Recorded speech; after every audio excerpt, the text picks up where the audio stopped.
A gente está iniciando hoje esse projeto, né, junto aos universitários aqui da nossa congregação. Claro que faltam alguns ainda, mas se vocês gostarem, vocês vão com certeza trazer outros. E assim, vocês sabem que a gente vive assim no tempo mais complicado, porque nas gerações passadas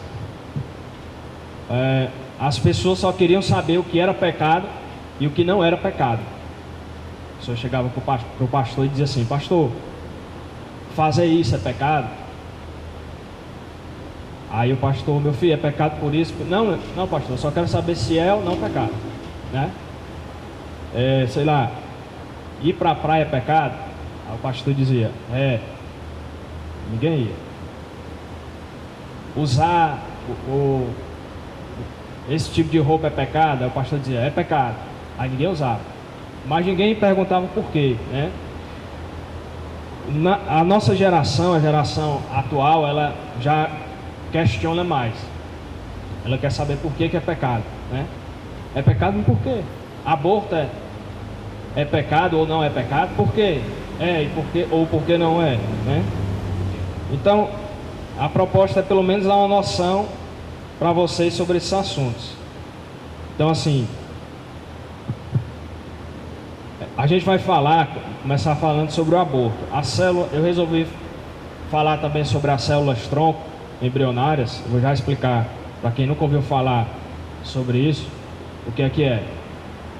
Eu resolvi falar porque também trata sobre o embrião, assim como o aborto também trata sobre a questão dos embriões, dos fetos, tá?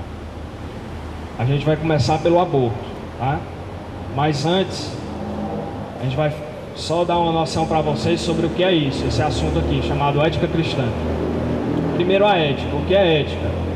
Ética é um ramo do conhecimento que considera o que é moralmente certo e o que é moralmente errado.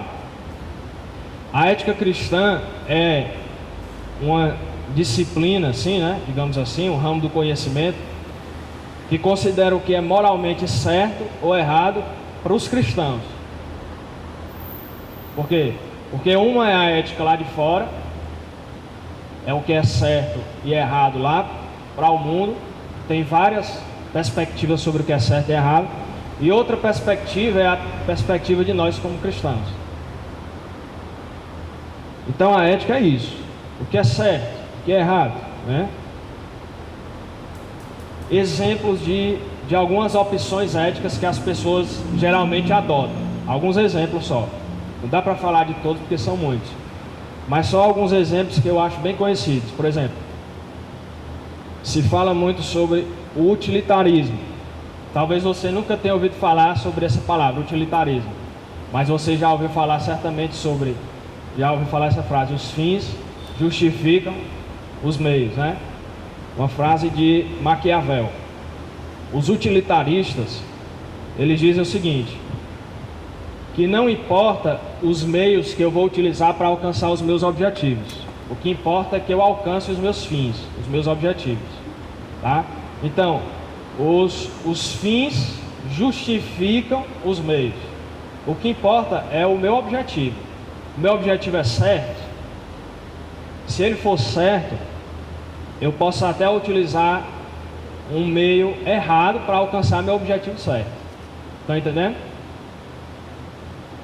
Aí vocês vão entender melhor agora com exemplo. Por exemplo, tem muita gente que tem um objetivo no colégio, na faculdade, tirar um 10 na prova, né? O objetivo é o que? É certo ou é errado? É certo. É muito bom esse objetivo, tirar um 10 na prova.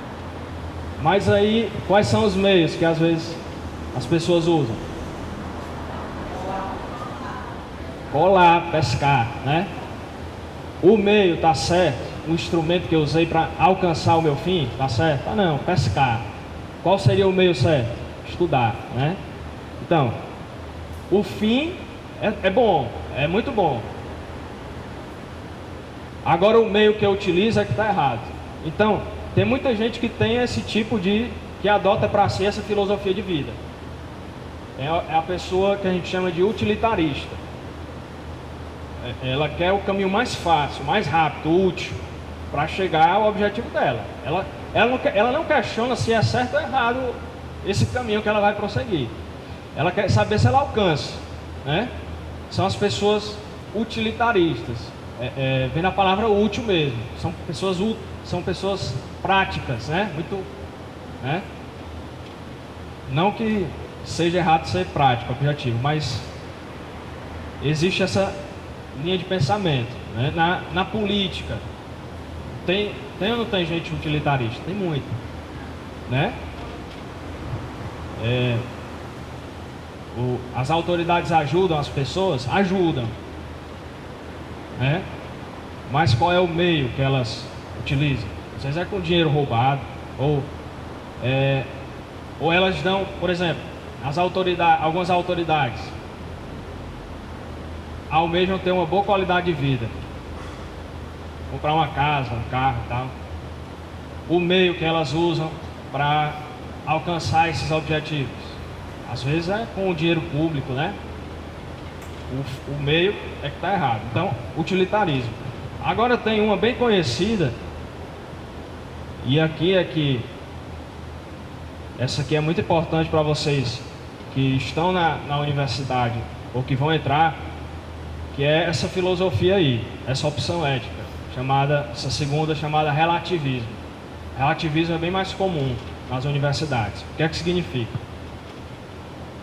Significa que não há leis morais obrigatórias, ou seja, cada um ou cada povo tem a sua própria visão do que é certo ou errado. O que é o relativismo? O relativismo diz, as pessoas relativistas, elas dizem que não existem certezas absolutas. Tudo pode ser questionado. Tudo pode ser questionado, isso é muito perigoso. Por quê? Porque a palavra de Deus, ela tem, sim, leis absolutas, né? Por exemplo, não matarás, só servia lá para aquele tempo lá de Moisés? Não, até hoje essa lei ainda serve e ainda inspira outras leis, né? Por quê? Porque ela é uma lei absoluta, ela serve para todos os tempos. Ela não é relativa, ela não muda com os costumes. O que é relativo? É aquilo que muda com o passar do tempo. Hoje é certeza, mas amanhã não é. É o relativismo. Quando eu fui apresentar, só para vocês entenderem o que é isso, quando eu fui apresentar a minha monografia, que inclusive foi sobre aborto, lá na faculdade, aí tinha uma professora desse movimento feminista. E na minha monografia eu fiz uma defesa da posição contra o aborto, né? Eu me posicionei contra o aborto com muita clareza, ficou muito claro isso. A gente nem pode deixar tão claro, mas eu deixei. Aí o que é que aconteceu? Ela criticou muito a minha monografia. Disse assim: olha, você tome cuidado com as suas certezas, viu? Porque, aí ela disse, né? Um dia eu li uma frase de Rubens Alves, um autor e um escritor, que dizia assim: olha, as nossas certezas andam de mãos dadas com as fogueiras. Aí eu fiquei até com medo nessa hora, né? O que ela quis dizer com isso? Aí ela disse que eu era muito radical nas minhas convicções, essas coisas. Então o que é isso? É o relativismo que realmente está presente nas nossas universidades e nos colégios também, através de muitos professores, né? Então, é o relativismo. Na Bíblia a gente vê o relativismo. Por exemplo, lá em Juízes 21 e 25 diz: naqueles dias não havia rei em Israel, porém cada um fazia o que parecia reto aos seus próprios olhos. O que é isso? É o relativismo. Cada um faz o que pensa que é certo. Isso é muito perigoso, certo? Isso é muito arriscado. Por quê? Porque as pessoas pegam às vezes a Bíblia, aí dizem assim: não, essa passagem bíblica tu entende assim, eu já entendo diferente, né? Aí relativiza até a Bíblia. É claro que há algumas passagens da Bíblia que são difíceis de entender e que tem algumas opiniões diferentes sobre elas. Agora, a maioria das passagens da Bíblia Sagrada são muito claras, são muito objetivas, são fáceis de entender, né? E a gente não pode relativizar, dizer, esse é o meu conceito sobre essa passagem, o teu é esse, cada um tem a sua certeza. Não, não é isso, isso é relativismo, tá? Por exemplo, tem gente que diz assim, é muito perigoso estudar a Bíblia. Cadê meu relógio? Só qual é o número? Tem gente que não crê na Bíblia, sabe por quê? Porque diz que existem muitas interpretações da Bíblia e ninguém sabe qual é a interpretação correta. Não é assim que a gente escuta às vezes? Eu não gosto muito desse negócio de ser crente, porque os católicos falam uma coisa da Bíblia, os crentes falam outra, os espíritas outra, os mormons outra, os testemunhas de Jeová falam outra coisa já. E é por isso que eu não creio, porque tem tanta interpretação, a gente não sabe qual é a certa. Isso é relativismo. Veja, de fato existem muitas interpretações da Bíblia. Existem muitas. Qualquer um pode pegar a Bíblia e interpretar, né? Qualquer um pode pegar e interpretar.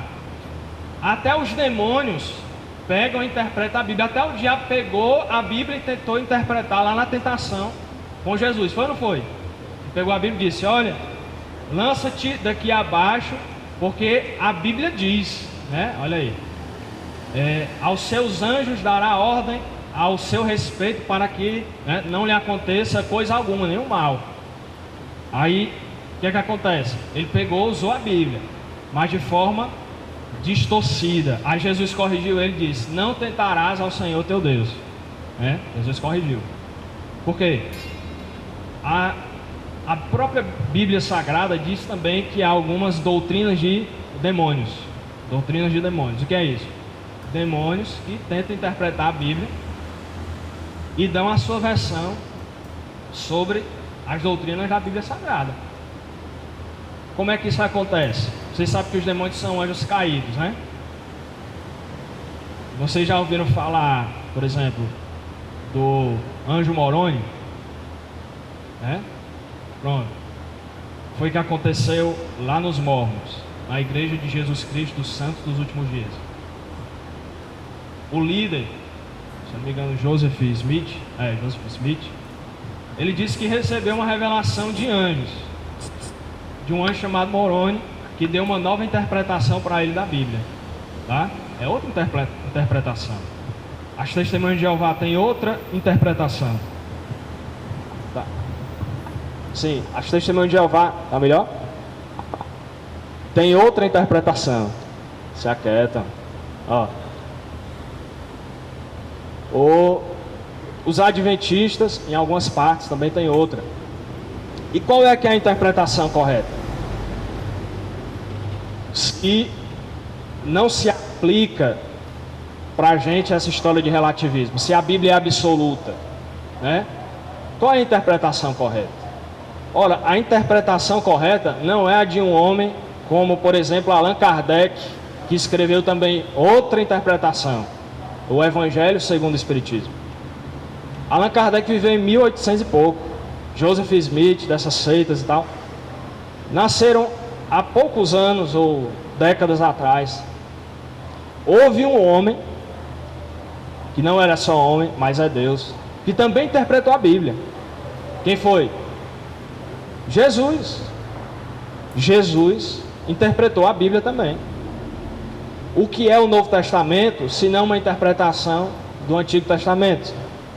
Vocês já viram Jesus falando lá, em Mateus capítulo 5: ouviste o que foi dito aos antigos, eu porém vos digo. É Jesus interpretando a Bíblia. Então qual é a interpretação correta? É a interpretação de Jesus, certo? A interpretação correta da Bíblia não é a minha, não é a do Allan Kardec, não é a do Joseph Smith, é a de Jesus Cristo.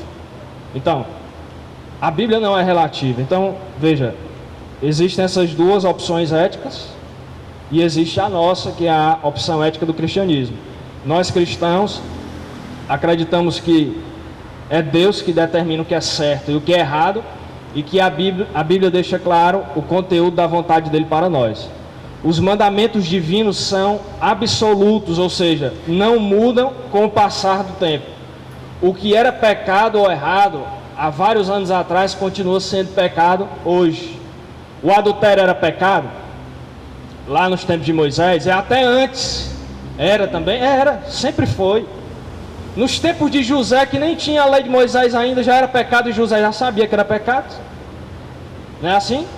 José não adulterou com a mulher de Potifar, porque ele sabia que era pecado o adultério. Então as leis de Deus não mudam. Hoje é pecado adulterar. Até um tempo desse, há pouco tempo atrás, adulterar era crime. Estava lá no Código Penal, certo? Era crime. Hoje em dia não é mais. Por quê? Porque a lei dos homens muda com o passar do tempo, porque são relativas. Agora a lei de Deus é absoluta, é uma só e dura para sempre. Por quê? Porque Deus não muda.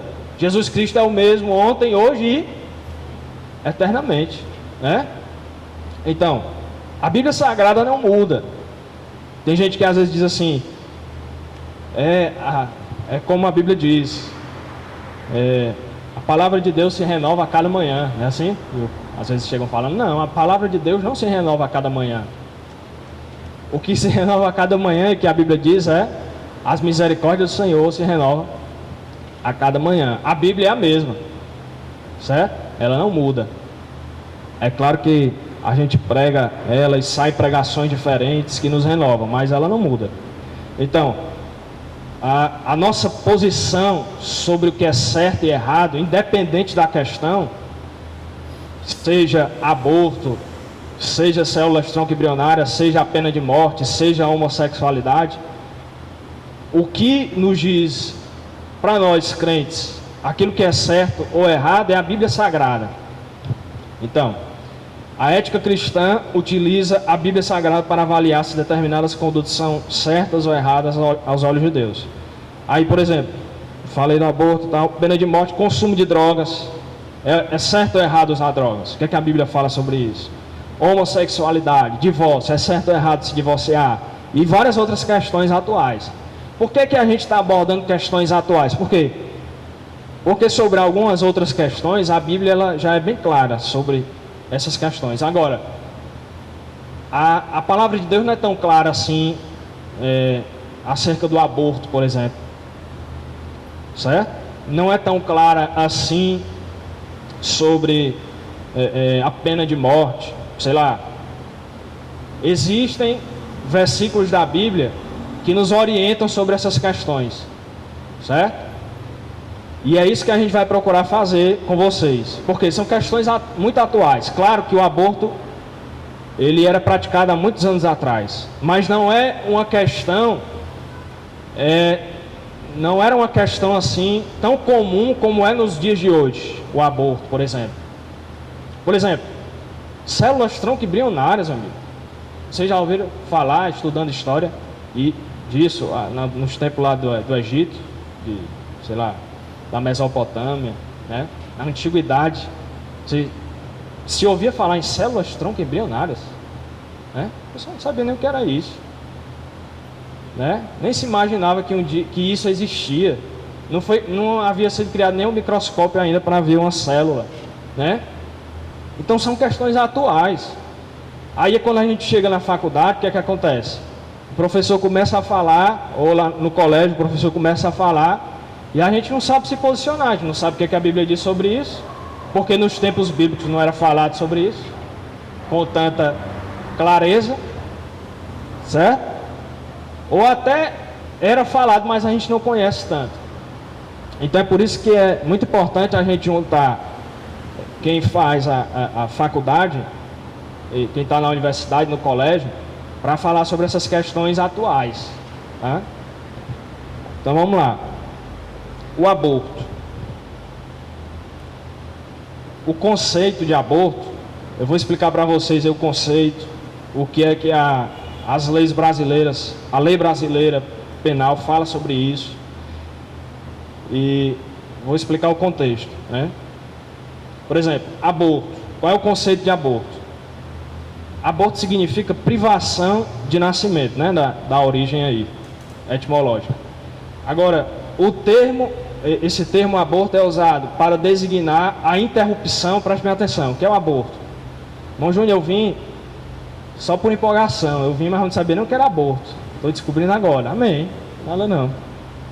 Célula tronco embrionário, nunca ouvi falar disso. Pronto, vai aprender hoje. Pelo menos alguma coisa. O termo aborto era utilizado para designar a interrupção da gravidez. É utilizado para designar a interrupção da gravidez antes de ser o termo normal, antes dos 9 meses. Seja essa interrupção espontânea ou provocada, tenha havido ou não expulsão do feto destruído. Então veja só, o aborto é a interrupção da gravidez, da gestação da mulher, antes de completar lá os 9 meses, de forma que o feto, ou o embrião, ou o zigoto, que eu vou falar um pouquinho sobre eles, seja destruído no meio da gestação, né? O aborto ele pode acontecer de forma espontânea. O que é isso? O próprio organismo da mulher se encarrega de abortar, sem ela querer, sem ninguém provocar. É o aborto espontâneo, certo? O organismo espontaneamente, voluntariamente ele aborta. E tem aqueles casos de mulheres que às vezes nem sabem que estão grávidas, né? E abortam. Tem muitos desses casos. Ou pode ser de forma provocada, e a gente vai falar sobre a forma provocada, tá? Porque o que está em pauta hoje é a forma provocada de aborto. O que é que está se falando muito?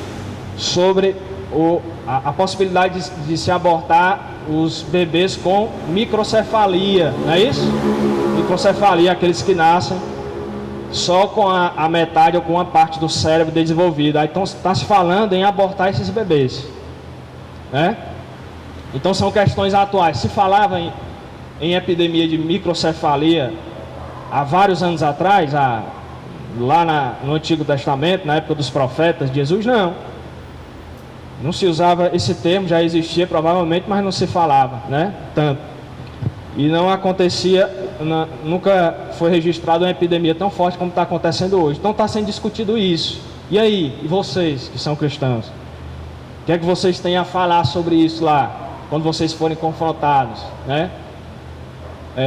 Você como cristão, concorda ou não com aborto em caso de microcefalia, né?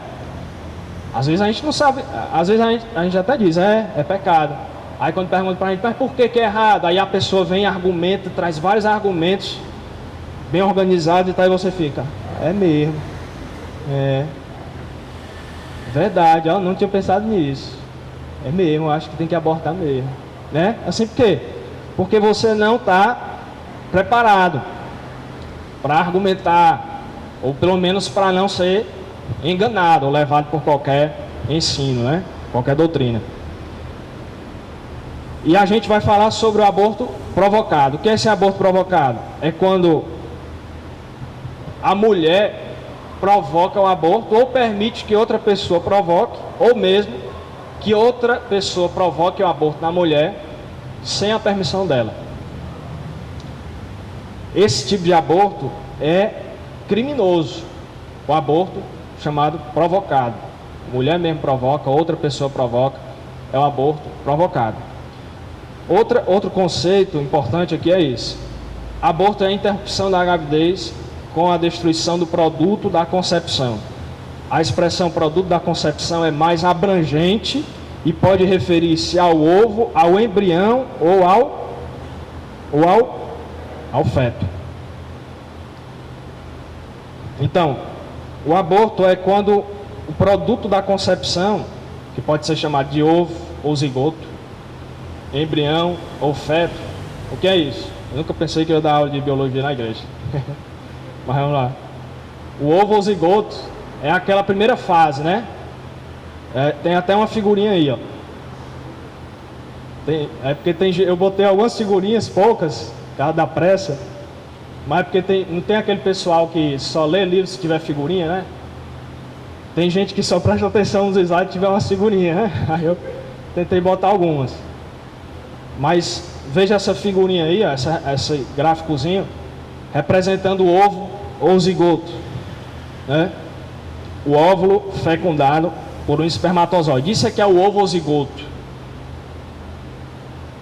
O aborto é quando esse ovo ou zigoto é destruído, isso já é considerado aborto. É quando o embrião, que é esse ser aí bem minúsculo, é destruído, já é considerado aborto. Ou quando esse ser de dentro do ventre da mãe, um pouco mais desenvolvido que o embrião, chamado feto, ele é destruído, isso também é aborto. Então o aborto é quando o ovo, o embrião ou o feto são destruídos, ou dentro do ventre da mãe, através de algumas técnicas, ou fora do ventre da mãe. Ele, às vezes é tirado vivo e é morto fora do ventre, né? Então isso tudo é aborto. Então assim, quando eu falar, nos slides aqui, ou quando eu falar em nascituro, vocês vão entender que quando eu falar em nascituro, o que é o nascituro? Aí eu estou falando ou do ovo, ou do embrião, ou do feto, certo? Estou falando de um dos três, qualquer um dos três, tá? Isso vai ser importante para vocês entenderem. Qualquer ser humano na fase intrauterina, que a gente chama, dentro do útero da mãe, está se desenvolvendo ainda, antes de nascer. Ao aborto no Brasil, o que é que acontece? Vamos lá, agora entrando aqui no Brasil, a gente já falou sobre os conceitos, né? Agora vamos para o aborto no Brasil. O aborto é considerado crime no Brasil, em algumas situações, e em outras, o aborto é legal. Legal é uma linguagem muito voltada assim para o direito, né? A pessoa não conhece tanto direito, aí pensa que legal não é legal. Não é isso. Legal significa que é aprovado pela lei, é legalizado, ele está previsto na legislação, né? Legalizado. Ele é permitido no Brasil, em algumas situações, o aborto, tá? Os principais tipos de aborto estão previstos no Código Penal do Brasil. E na doutrina a doutrina são os que comentam o Código Penal, né? As principais espécies de aborto aqui no Brasil são aborto provocado pela gestante ou com seu consentimento, está lá no artigo 124 do Código Penal. É quando a gestante é chamada autoaborto, ela mesma pratica em si, ou então consente que outro provoque. O aborto provocado por terceiro sem o consentimento da gestante. A gestante nem consentiu, mas o camarada, deu um susto na mulher e aí ele contribuiu para provocar o aborto. Ou então, quando a mulher é violentada, ela sofre lesões corporais, alguém espanca ela, é assaltada e ela está grávida e leva,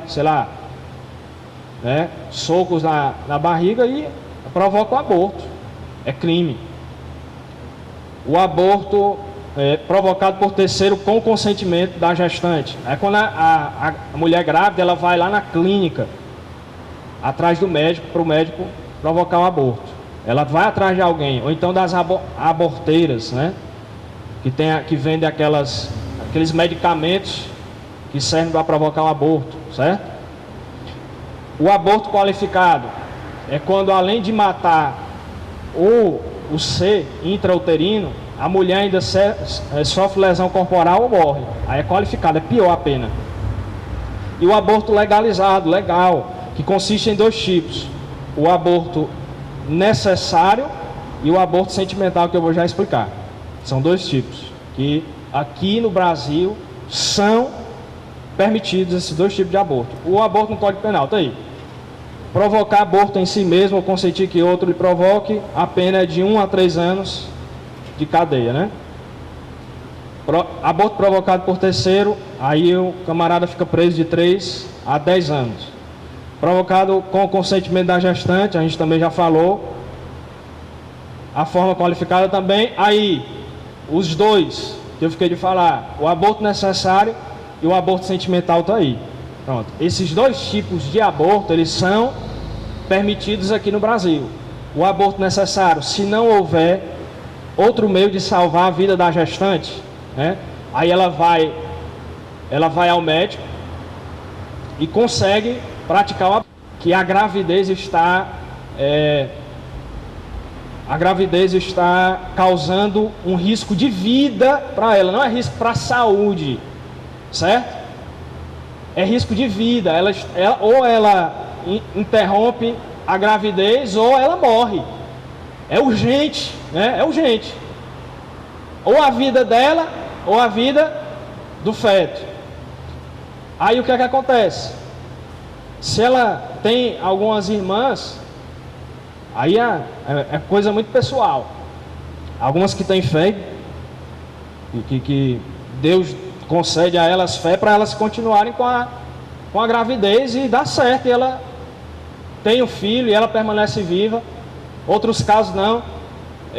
A mulher realmente morre, né? E aí é voluntária, a mulher que procura o hospital e ela pode sim conseguir o aborto e ela não vai presa porque é legal esse tipo de aborto.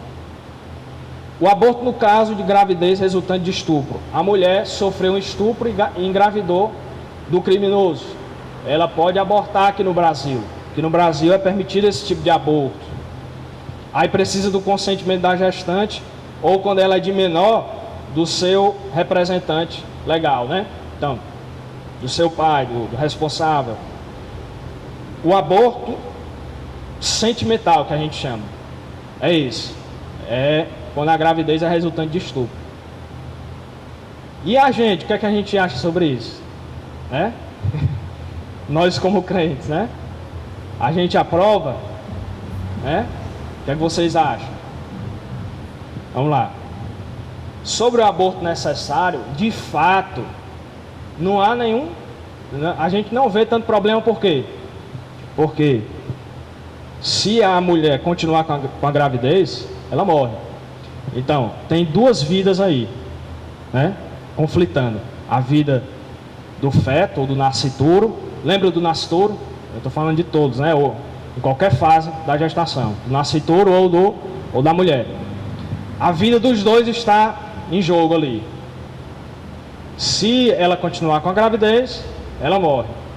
Se ela interromper, o bebê morre. A vida dos dois. A gente costuma dizer que isso é até um caso semelhante ao que? Legítima defesa. Aquele ser está provocando risco de vida para ela. Aí ela pode se defender. Pronto, ela pratica o aborto. Tá? Alguns podem discordar, alguns crentes mesmo, mas nessa parte, de fato, eu concordo. Tá? Vejam só, são temas polêmicos que nós vamos falar. Então, em alguns casos a gente pode divergir, não tem problema, são temas alguns deles bem polêmicos, mas nesse caso eu percebo que não há nenhum problema. Agora, a gravidez resultante de estupro, qual seria uma saída? É claro que é muito constrangedor, a gente não pode ser insensível às mulheres que sofrem estupro e elas ainda vão permanecer 9 meses com o filho lá no ventre do criminoso, mas é dela também. Agora, a gente não vai constranger, mas qual seria uma saída? Ela poderia ter o bebê e se ela não quiser criá-lo, ela poderia colocar na lista de adoção, né? Poderia colocar para ser adotado. O que é pior? Morrer ou ser adotado? Pelo amor de Deus, né? É melhor morrer, que ela disse. O pior é morrer, pronto. Não é porque eu estou falando assim porque tem algumas opiniões diferentes, né? Mas o que é melhor? É melhor viver. De qualquer jeito é melhor viver, melhor a vida, né? E a gente que tem o Espírito de Deus, a gente sempre quer vida.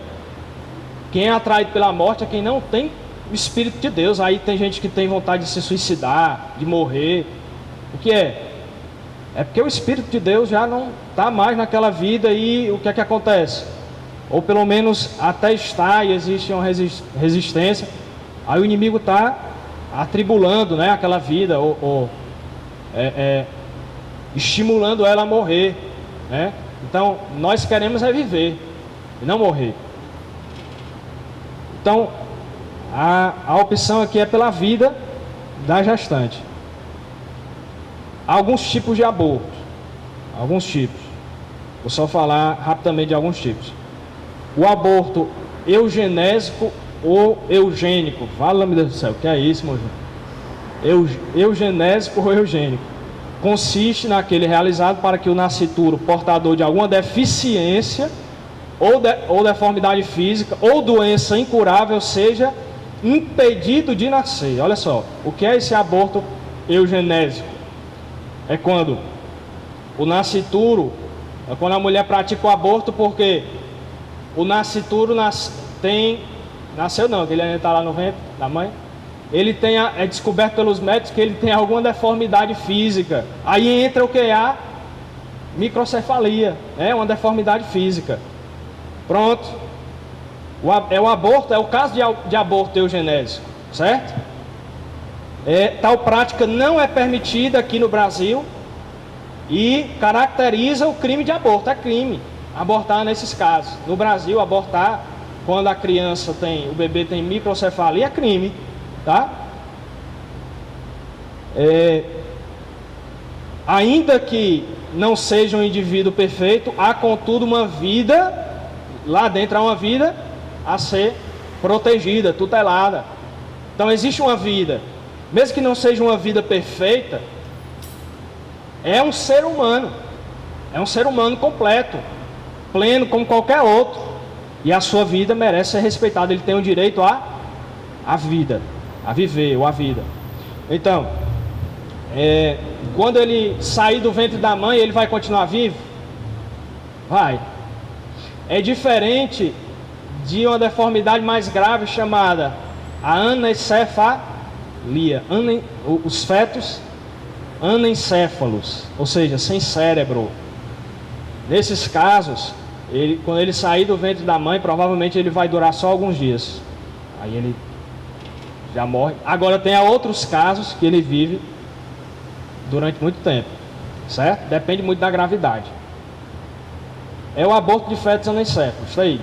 O que é isso? É a interrupção realizada por médico, por isso que é terapêutica, da gestação de fetos anencéfalos, isto é, fetos desprovidos de encéfalo, parte do sistema nervoso central que compreende o cérebro. A ausência do encéfalo resulta na inexistência de atividade cerebral, de maneira que não se pode falar em vida. Esse foi o argumento usado pelo Supremo Tribunal Federal. É o maior tribunal que existe aqui no Brasil, certo? Os maiores juízes aqui do Brasil, quem são? São juízes do STF, do Supremo Tribunal Federal. O que é que eles decidiram? Eles decidiram autorizar, em 12 de abril de 2012, o aborto ou a interrupção realizada por médico. Eles disseram que não era aborto. Eles falaram: nós não estamos legalizando o aborto, nós estamos dando a permissão para interromper a gravidez através de um médico, no caso de do bebê nascer ou ser formado no ventre da mãe sem cérebro. Eles decidiram autorizar nesses casos. O que é isso? Significa que exatamente foi legalizado? Não. O que é que significa? Que o juiz menor, né? Existem os juízes maiores, que são lá do STF, e os menores aqui dos estados, tal, das cidades, das comarcas. Para eles têm a liberdade de, num caso de uma decisão judicial lá, um julgamento, ele decidir que a mulher pode sim abortar se o filho dela, se ela requerer junto à justiça que o filho dela seja abortado porque não tem cérebro, ela pode. Então, é esse caso. Agora tem outro tipo, aborto social, econômico. Vocês conhecem isso. O que é isso? É quando a mulher não tem condições de criar o filho que vai nascer e ela aborta. Ela diz assim: não, mulher, eu não... Diz para amiga, geralmente, né? Mulher, eu não tenho condições. Já tenho 3, já tenho 4, 5. Ela diz: eu vou abortar. Acontece muito. É o aborto, vamos lá, participem, social ou econômico, feito para economizar. Ele é punido no Brasil. Não é legal. Não é desculpa para abortar. Aborto honoris causa, o que é isso? Honoris causa, por causa de uma causa honrosa, por causa de honra. A mulher adultera né? Aí tem um filho do Ricardão. E o que é que acontece? Ela quer abortar para o marido não descobrir. É um aborto honoris causa. Certo? O que é que acontece? Pode? É permitido aqui no Brasil? Não, de jeito nenhum, é crime. Continua sendo crime. Aí qual é a proposta então do movimento feminista? Agora vamos entrar na parte mais atual sobre esse tema. Qual é a proposta do movimento feminista? O que é o movimento feminista, gente? É um grupo de mulheres que querem conseguir vários direitos para a classe feminina, né? Para as demais mulheres. Um dos direitos que as mulheres hoje no Brasil querem é o direito de abortar. Aí muitas têm protestado, né, com essas faixas aí, aborto não deve ser crime. E a proposta delas o que é? A legalização de todas as formas de aborto. Ou seja, a mulher é que decide quando ela vai ou não abortar. Ela que decide. Se ela quiser, ela aborta. Ela que decide. Então, é o direito de abortar que essas mulheres estão querendo. É a proposta delas. Qual é o principal argumento que elas usam? Que a mulher possui o direito de fazer o que quiser com o próprio corpo. O corpo é meu, elas dizem, e eu tenho o direito de fazer o que quiser com ele. Aí tem até uma historinha aí sobre essa proposta. Vocês estão vendo ali as mulheres ali atrás? Aqui mando eu, né? Na barriga delas, tal, as três ali. Aí o rapazinho vai passando junto com a mãe na rua e diz assim: sabe, mãe, eu também sou a favor do aborto. Aí a mãe diz assim: mas agora é tarde e complicado, filho. Já não posso fazer nada. Se eu soubesse antes, né, eu tinha te abordado. Já que tu é a favor, né? Então, a proposta delas é essa: o ventre é meu. Eu é que decido. Aí a gente tem que se preparar, e eu vou mostrar para vocês aqui, resumidamente, por causa do tempo eu vou abrir para vocês. Vocês, durante essa palavra, surgir alguma dúvida aí, vocês podem anotar, ou vou dar a oportunidade para vocês perguntarem alguma coisa. Mas eu vou mostrar agora para vocês os argumentos do movimento feminista e os contra-argumentos de um movimento chamado pró-vida, ou seja, a favor da vida. Da vida de quem? Da vida do nascituro. Aí tem o movimento feminista do lado e os que são contra o aborto do outro. Diga sim à vida e não ao aborto. Aí tem os dois bebezinhos ali. Argumentos e contra-argumentos. O movimento feminista diz: a mulher tem o direito de fazer o que quiser com o próprio corpo. O que é que o movimento contra o aborto diz? Pró-vida. É moralmente inadmissível, veja aí, falar sem direito à liberdade da mulher gestante, dispor do próprio corpo como se o nascituro fosse um ser sem valor ou sem direito algum. O coerente é que a mulher disponha do seu próprio corpo antes da concepção, e para isto pode fazer uso dos métodos anticoncepcionais existentes. Ou seja, o mais coerente é que a mulher use o corpo dela como ela quiser, mas antes da concepção. O que é a concepção? É quando o espermatozoide e o óvulo se encontram, o espermatozoide fecunda o óvulo. Quando é formado aquele ovo ou zigoto que eu mostrei a vocês em algumas ilustrações passadas, ali já existe um ser humano, vivo, né? Um ser humano. A partir dali, ele já pode ser morto. E a vida dele deve ser respeitada. Se já se formou, né? Onde é que a gente vê isso na Bíblia? Em Mateus 1, a Bíblia diz assim, vamos ver aqui. Mateus capítulo 1.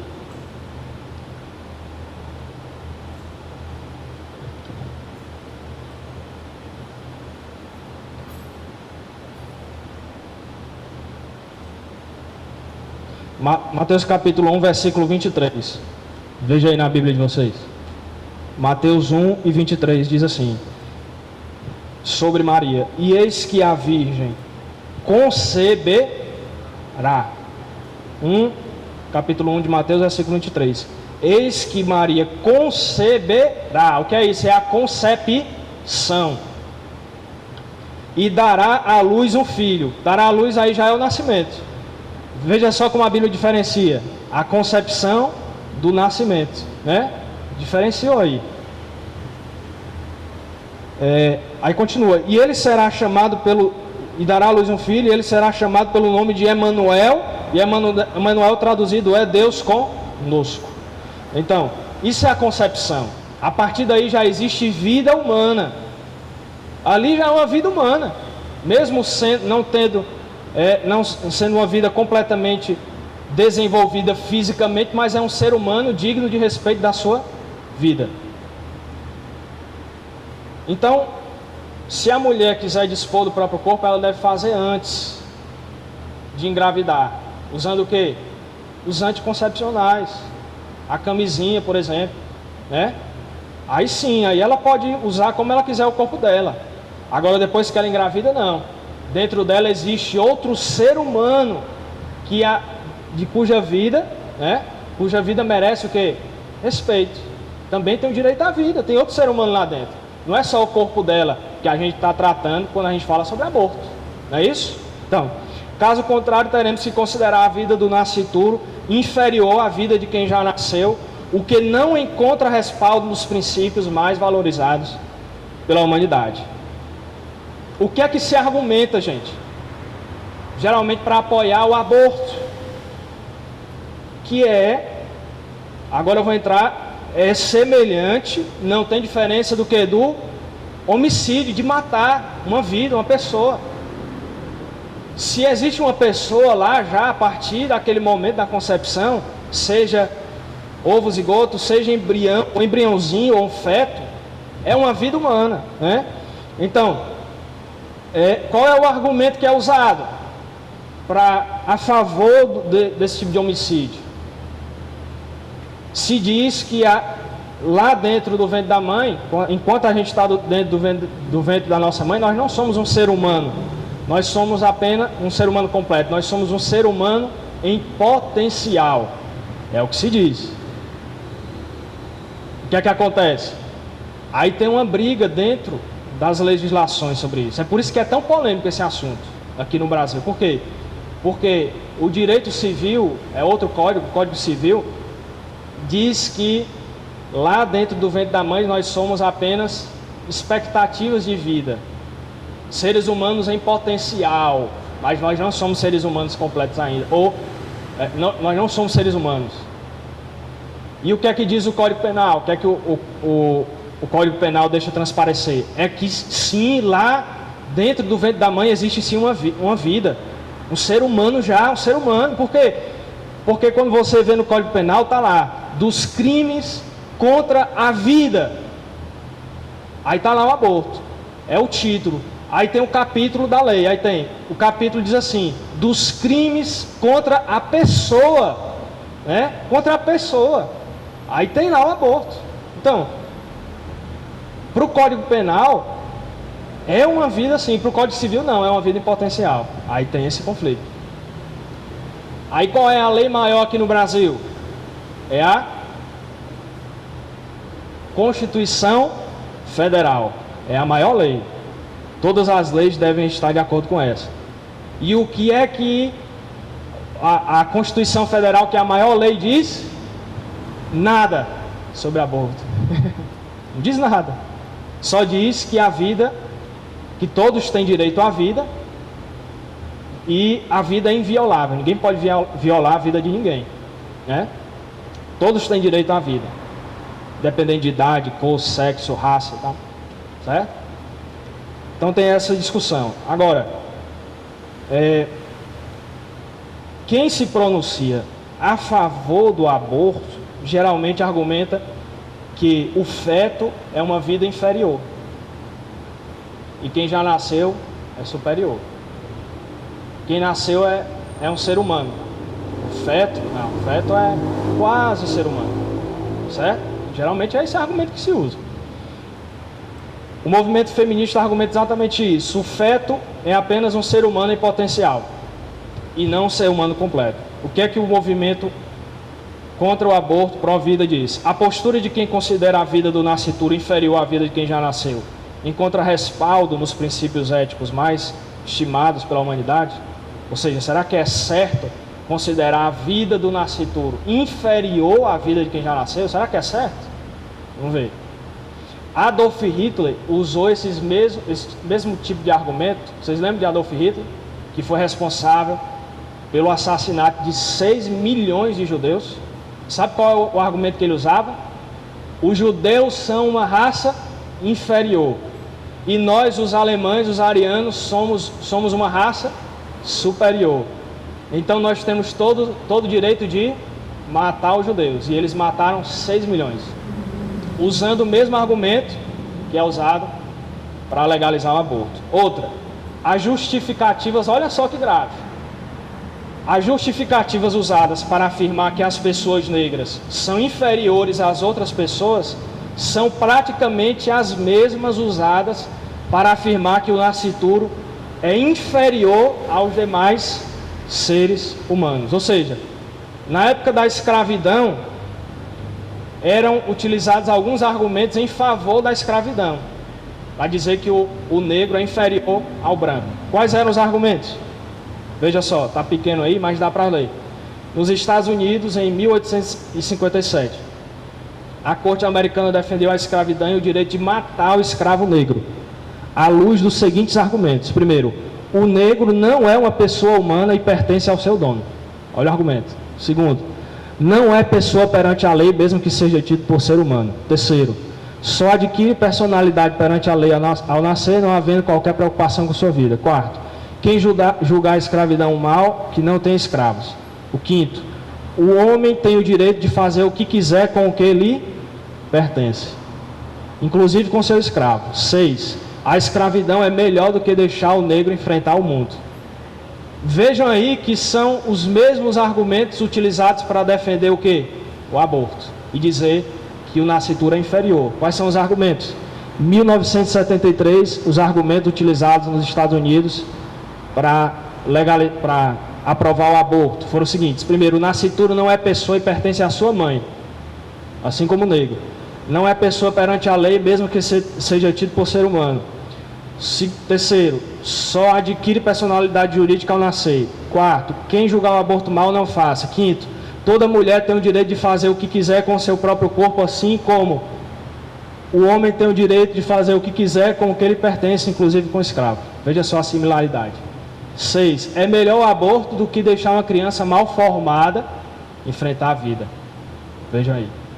Os mesmos argumentos usados para legalizar a escravidão e para justificar o homicídio de milhões de judeus são usados para legalizar ou tentar legalizar o aborto no Brasil, certo? Isso aí são argumentos muito bons.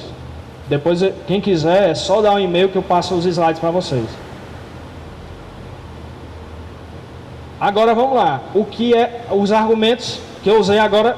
A maioria foram científicos. Para concluir. E agora os argumentos bíblicos. Os científicos a gente já usou. Agora os argumentos bíblicos. Os nascituros são formados por quem? Por Deus. Veja aí no Salmo 139. Veja na sua Bíblia. O Salmo 139, versículo 13. O que é que o salmista diz?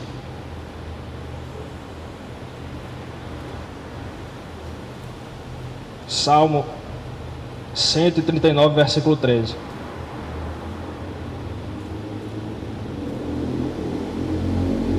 Diz assim: pois possuíste o meu interior, entreteceste-me no ventre da minha mãe.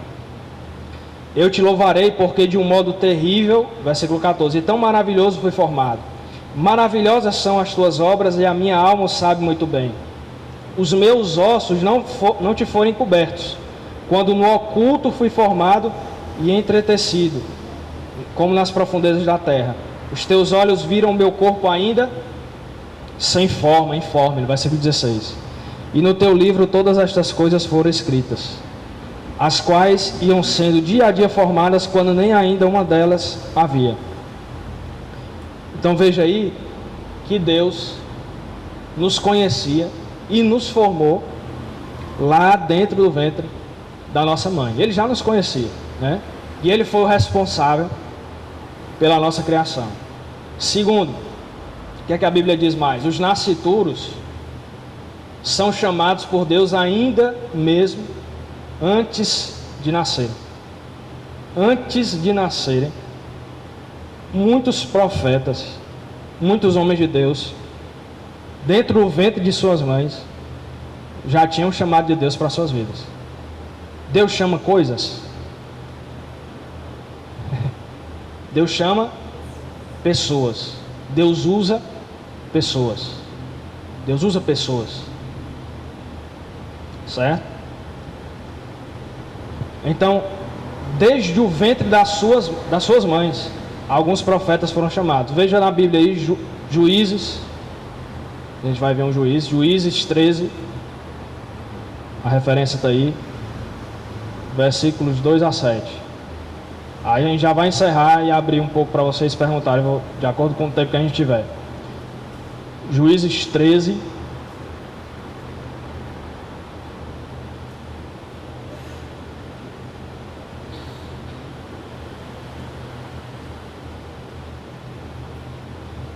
Versículo 2, a partir do 2 diz assim: E o anjo do Senhor apareceu a esta mulher e disse-lhe: Eis que agora és estéril e nunca tens concebido, porém conceberás e terás um filho. Agora, pois, guarda-te de que bebas vinho ou bebida forte, nem comas coisa imunda, porque eis que tu conceberás e terás um filho, sobre cuja cabeça não passará navalha. Porquanto o menino será nazireu de Deus, desde o ventre, e ele começará a livrar Israel. Jeremias capítulo 1, versículo 5. Deus disse para Jeremias: Antes que eu te formasse no ventre, eu te conheci. E antes que saísses da madre, te santifiquei, e as nações te dei por profeta. Chamado no ventre da mãe. Quem mais fala sobre isso? Paulo, o apóstolo Paulo, em Gálatas 1:15, diz que foi chamado desde o ventre da sua mãe. A gente vê na Bíblia também que João Batista era cheio do Espírito Santo desde o ventre de sua mãe também. Lucas 1:44. Ele já era cheio do Espírito Santo. Jesus batiza coisas com o Espírito Santo? Jesus batiza animais com o Espírito Santo? Eu já vi testemunho na internet que galinhas batizadas com o Espírito Santo, mas não. A Bíblia não. Não dá respaldo para esse tipo de coisa. Jesus só batiza quem? Pessoas com o Espírito Santo. João Batista já era batizado no Espírito Santo desde o ventre de sua mãe. Outra coisa, tendo em vista que Deus considera o nascituro um ser humano como outro qualquer, no mesmo patamar que quem já nasceu, o mandamento não matarás também se aplica a ele. Não matarás. Não matarás o bebê lá no ventre de sua mãe, também se aplica a ele. Pronto, gente, a parte do aborto a gente conclui por aqui. Agora a parte das células tronco-embrionárias é só esse slide por causa do tempo. O que são as células tronco em si? Elas são usadas para a cura de várias doenças. Essas células são usadas para a cura de várias doenças. Agora, existem as células tronco-embrionárias e as não embrionárias. As embrionárias envolvem a destruição de vidas humanas. Por quê? São extraídas de embriões. Para extrair essas células dos embriões, eles acabam sendo sacrificados, mortos. Então, o mesmo argumento que a gente usa para contrariar o aborto, a gente pode usar também para esse caso do uso de células-tronco embrionárias. Agora, as células-tronco embrionárias não tem problema nenhum. O que é que elas são? São provenientes do cordão umbilical. Aí tem problema usar? Não. Vai servir para nada cordão umbilical. Existe esse tipo de célula existe lá no cordão umbilical. Pode ser usado? Não é incorreto, não é errado. Agora, as embrionárias sim, porque são extraídas de embriões que acabam sendo mortos. Tá? É bem resumido por conta do tempo. A gente encerra por aqui. Se tiver alguma dúvida, a gente comenta.